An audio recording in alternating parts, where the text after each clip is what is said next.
zones because I couldn't, there's too much ordnance going on. You were taking, the first chopper was taking heavy ground fire. And there's 6 more people on the ground. Can the next chopper take 6, over? Right there, that big field. Can you take 6? I'm not sure. He's gonna try. So he's getting our shot final right now, and I'm getting ready to open up on the area again. So just keep your head down. Okay, I'm gonna pop a little piece. That's the only smoke we got left. Let's try to get next. Okay, we'll do the tank punch. Okay, inside. They can keep those rhythms. You want on, we'll hit the Delta tank. Roger. Why don't you stay out here? I'll just break about myself. I'm breaking a tank in full straight. 2. Roger, I think we can get the secondary down here. I'd like to get the scopes right now. Go ahead. Okay, roger that. Just go and peel off. We'll work the lights until we get there. Real fine. We're going to have to all refuel for this next turn.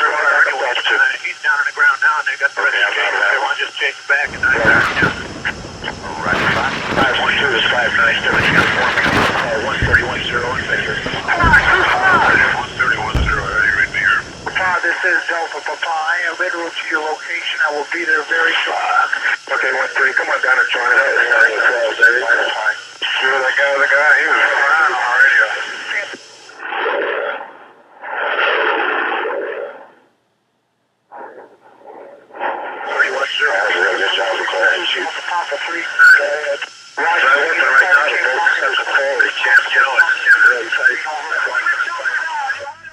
This is dedicated to the 122 members of the 1st Searchlight Battery.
First Searchlight Battery was formed at the Marine Corps base in 29 Palms, California. This unit was the first of its kind in the history of the Marine Corps, utilizing infrared and white light capability. The xenon arc bulb, which created the white light, had an intensity of 75 million candle power.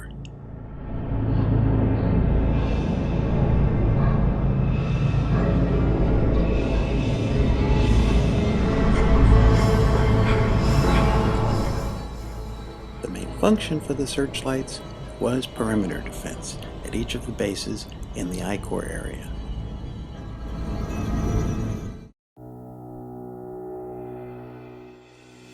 The USS Paul Revere had a capacity to carry 1,500 troops. But on this trip, there was only 122 members of the 1st Searchlight Battery. That's because we were a secret unit under the Department of Defense.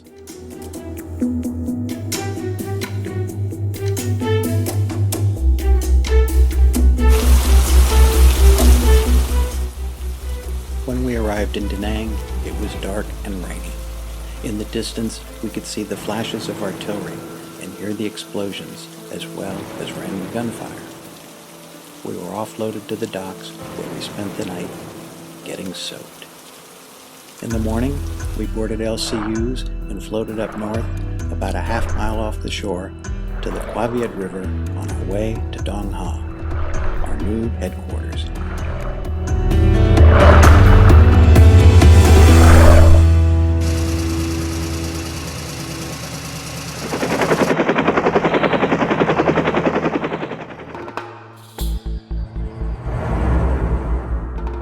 This is the village of Cam Lo. Every day, there was a convoy that passed through this village on Route 9.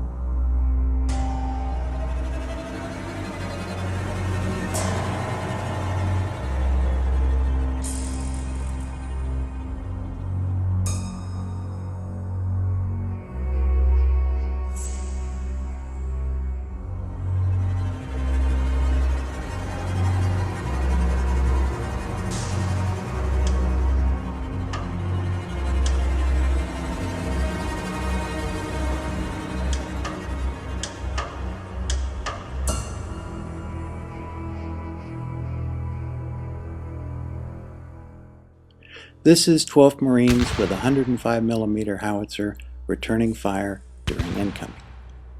I was filming from about 15 yards in a trench in front of our tent.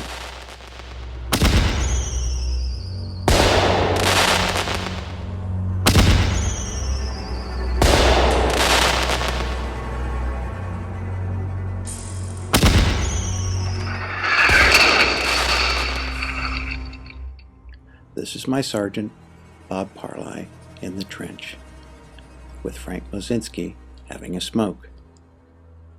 We lost Bob September 2012 to cancer.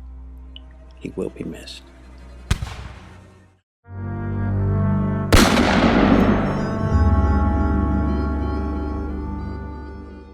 When the ammo dump at Danang was hit, we all thought there was going to be an overrun, so we got ready.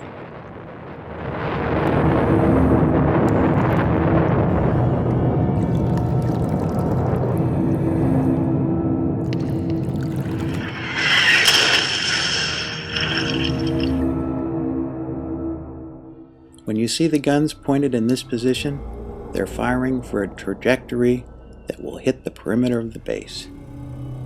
The overrun never happened. Cantien had been overrun a couple of weeks before we got there. It was on a high state of alert. There was only one convoy a day that came around 11 a.m., offloaded and left for Danang. If you missed that convoy, the only way out was a medevac on a chopper.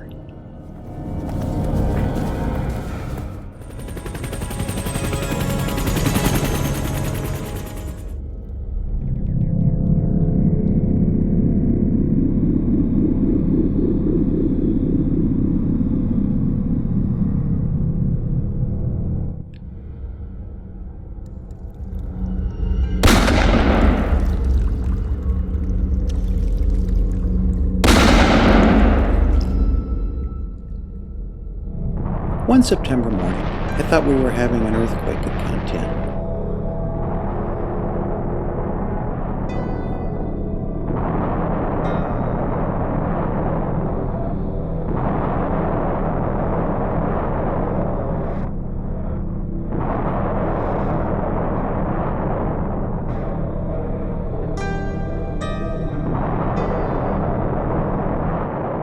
These were B-52s based out of Thailand.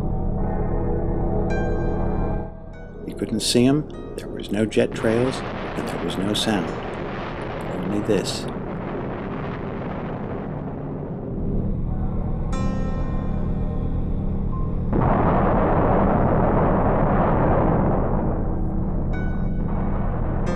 As the smoke from the B-52 bombs rose, something happened we weren't expecting. The North Vietnamese, firing from their side of the DMZ, used the smoke as cover for their artillery.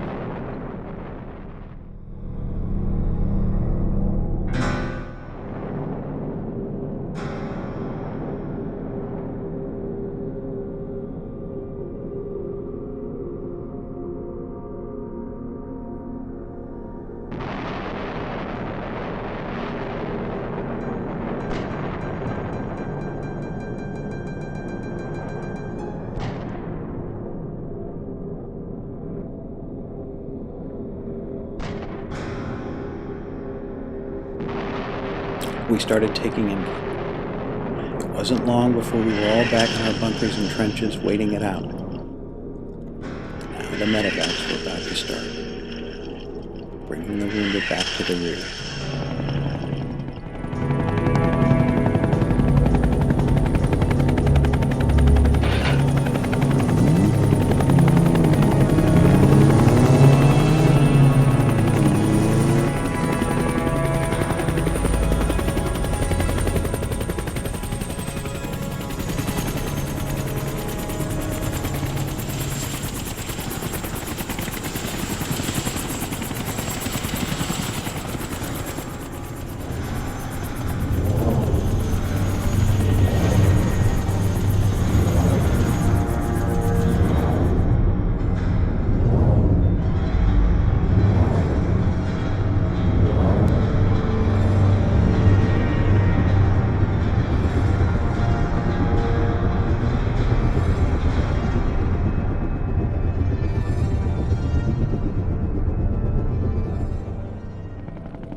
F-4 Phantoms dropping bombs at the tree line, a few hundred yards from our position.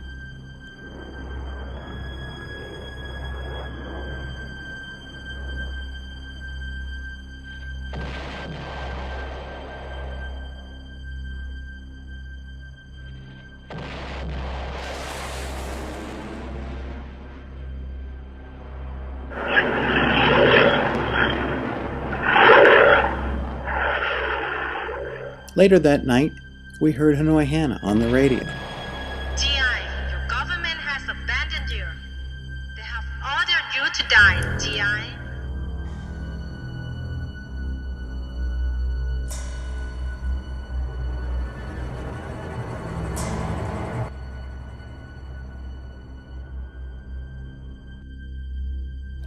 Things look very calm on the Quaviet River. Fishermen, kids walking on the shore, water buffalo grazing out in the field. But don't be fooled. The Quaviet River was a killing field.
The tree line and the abandoned buildings was where snipers were.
This was our second reunion at Quantico, Virginia.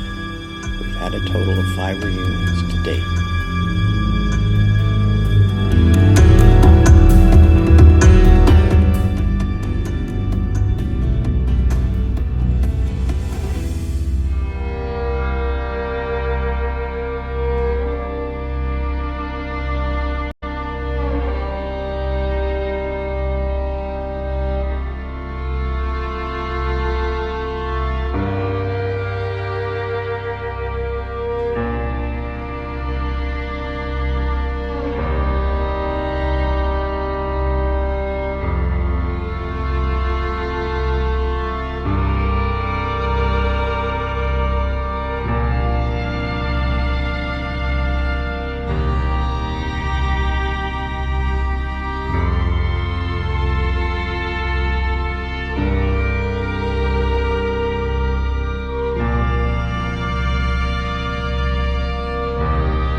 This was the war has seen through our eyes. We're old men now, and we each have our own perspectives on life. But the one common denominator we will have for the rest of our days was our time together in Vietnam.